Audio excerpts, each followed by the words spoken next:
Les archives papier nous rappellent que l'histoire n'a pas commencé avant-hier. Bonjour, je suis Denis Dupont et je m'égare souvent avec délice dans les anciens numéros d'Indépendant.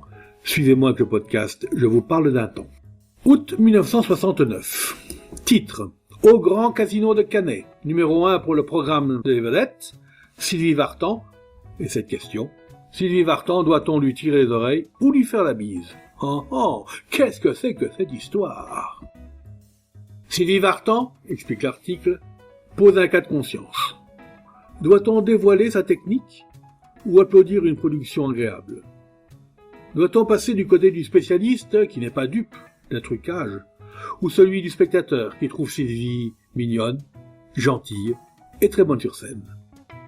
En toute objectivité, il faut reconnaître que Mme Hallyday a appris beaucoup de métiers, qu'elle a réglé son tour avec beaucoup de tact, qu'elle a fait, selon l'expression populaire, beaucoup d'effets. Mais peut-on négliger le playback, qu'elle utilise fréquemment avec une grande maestria, il est vrai?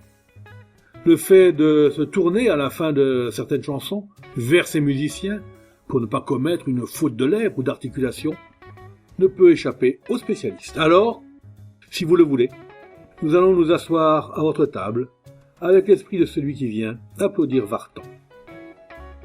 Dans un ensemble noir brillant, pantalon pattes d'éléphant et tunique, elle accentue la blondeur de ses cheveux qui ont une teinte idéale.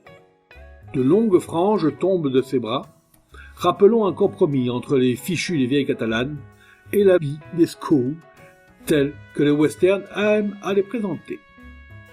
Avec des cheveux noirs, on aurait pu la comparer à une prêtresse inca, son fond de teint aidant.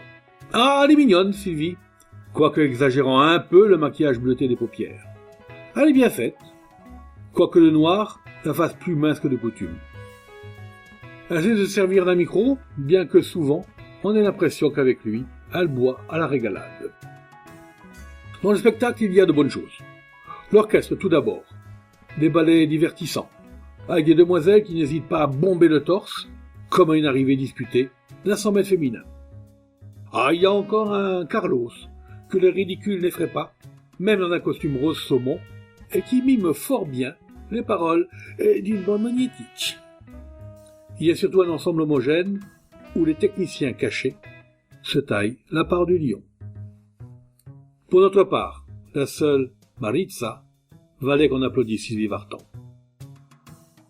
D'agréables moments donc, dans un casino de Cannet, dont la direction fait un effort méritoire pour présenter des vedettes, même pendant la période que les statistiques qualifient, pour les stations, le creux de la vague.